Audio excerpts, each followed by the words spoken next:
सबसे पहले माहेश्वर शिव गुरु के चरणों में कोटि कोटि प्रणाम। माता पार्वती के चरणों में कोटि कोटि प्रणाम। हरिंदर भैया नीलम दीदी के चरणों में कोटि कोटि प्रणाम। मेरे प्रणाम को स्वीकार करी है शिव गुरु महेश्वर दया करी। एगो हम चर्चा सुनावे जाता नहीं, चर्चा जो अच्छा लगी तो कमेंट में हर हर महादेव जरूर लिखब। सब गलती हुई तो क्षमा करो। एक जनी राजा रानी रहे लोग दोनों जनी, तो बहुत मतलब गुरु जी के भक्त रहे लोग, गुरु जी के भक्त रहे लोग आ बाल बच्चा उनका ना रहा। राजा साहब जौन रहला तो न एक दिन सवेरे बैठल रहला महादेव जी साधु के रूप धारण करके अइले। कहले अलख निरंजन राजा साहब कुछ दरबार से दिहल जाओ बाबा के। जब बाबा के भिक्षा दिहले राजा साहब, तो बाबा का आशीर्वाद देता न कि खुश रहो बच्चा, राज दरबार बनल रहो, बेटा बेटी निमने रहो। तो कहला राजा साहब कौन आशीर्वाद दे दिहनी, बेटा बेटी तो हमरा है नहीं है से, और तो सब ठीक बाटे। तो कहला कि हाथ देखी हाथ देखी। जब हाथ देखल तो कहला कि तोहरी हाथ में संतान तो लिखल बाटे, लेकिन वो संतान जब होई ये दुनिया में जब आई तो एगो जीव जाई, चाहे लड़का के जाओ, चाहे तहार जाओ, चाहे रानी के जाओ, अभी हम ना बता सकेंगे, लेकिन एगो जीव चल जाई। बोला का कहता? कहला ठीक बा, हम अपना रानी से पूछ के बताई। रानी से कहले रानी एक जनी आयल रहा बाबा हाथ देखनी तो ऐसे ऐसे कहत रहा है। तो कहली कि जाई कह दी, कहली रानी की हाँ जाई कह दी जे हमरा मंजूर बाटे, कम से कम बांझिन के नाम तो छूट जाई। और सुबेर के हमार मुँह नहीं खे देवत देखत बांझिन के नाव धैले बाटे आ हमार निकलल बैठल काल भइल बा से जाई कह दी जहाँ हमारा औलाद चाहिए। जब जीव जाई तो जाई, देखल जाई कि जीव जाला। अगर आपके जीव जाई तो कोनो बात नहीं है, इतना दिन रौरी साथे सुख भोगनी है, अब तनी कुछ दिन बेटो का हाथ साथे सुख भोग ले। कहले ठीक बा।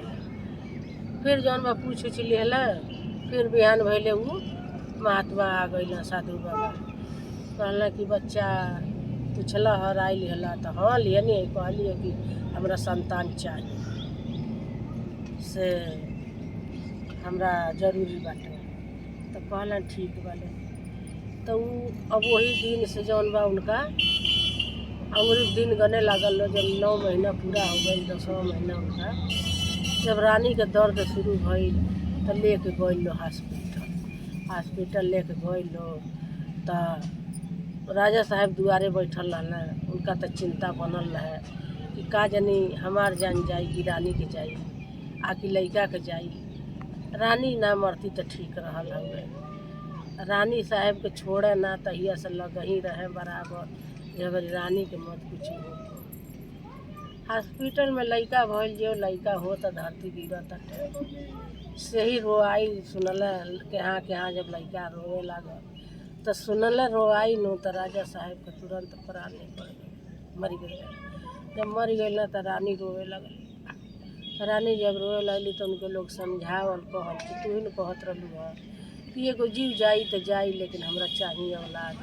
तो अब का रोत अब औलाद के लेके संतोष कर। वही दिन से लड़का के पोसे पाले लगली आ अपन हिफाजत करे लगली लड़का के। होते करते जब लड़का 17-18 साल का हो गई तो सब लोग कहे लगल कि लड़का के बियाह कर दो, जो घर में एक ठो आ जाई करे वाली तो अच्छा रही। तो का कैली कि ये लड़का के बियाह कर दिहली। जब बियाह करी हली तो आइल तो बड़ा मुश्किल से जौन बा तौन 15-20 दिन 1 महीना बनौलस खियौलस। ओकरी बात से कहतिया अथी एजी देखी हऊ अपनी माई से कह दी जो वो अपना के रोटी बना के खा, हम उनके रोटी ना बना के खियाई, हमारी बस का नहीं है। तो कहला कि अरे ऐसे काहे माई के कहतारू, माई आज ले बनौलस खैलस, अब तोहरी आइलको पर बनाई खाई।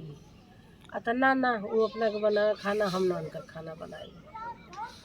तो कहत ना ओह बड़ा मुश्किल हम कहीं तो कहीं कि माई से कहे जाए ये माई तू अपने हाथे बनाओ, लेकिन हिम्मत क के गईले कहला में मेहरारू के डर रहे। गईले पजरी बैठल कहला ये माई एगो बात कही तो कह तड़ी जे ए बाबू एगो नहीं 4 गो कह का कह तड़ा कह आ तो हम ये कहतनी जे तू अपनी हाथे रोटी बना के खाऊ। कहती जे हम रोटी बना के ना खियाई तके से तू अपनी हाथे बनावा खा। तो कह तड़ी वाह बेटा वाह, दूध के तो अथी निभवला हमरा के से कह तड़े जे अपनी हाथे बनावा खा।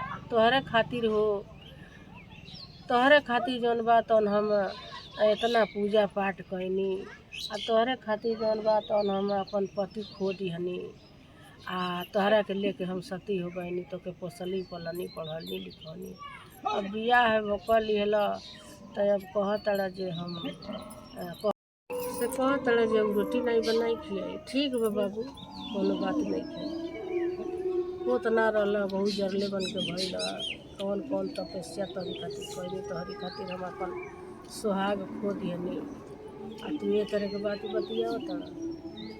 तब लगला माई के गोड़े गिर गए, कहले माई बहुत भारी गलती हो गई। ऊ न कहती हम नहीं न कहत, हम तो के बनाई खियाई, हम तार सेवा सत्कार करब आ हम जौन कहबू तौन करब, लेकिन ऊ न कहती ऊ कहती तो कह। कोई दिन से ओके छोड़ दिला, अपन माई के सेवा सत्कार करे लगला, माई के बनाए खियाए लगला, माई जौन कहे तौन करे लगला। अब कहला जे गलती सबसे होला, ऐसन बात नहीं है, समझौलो बुझौले बिना आदमी के काम बिगड़ जाला। से वही जगह हम चर्चा ख़त्म करता नहीं।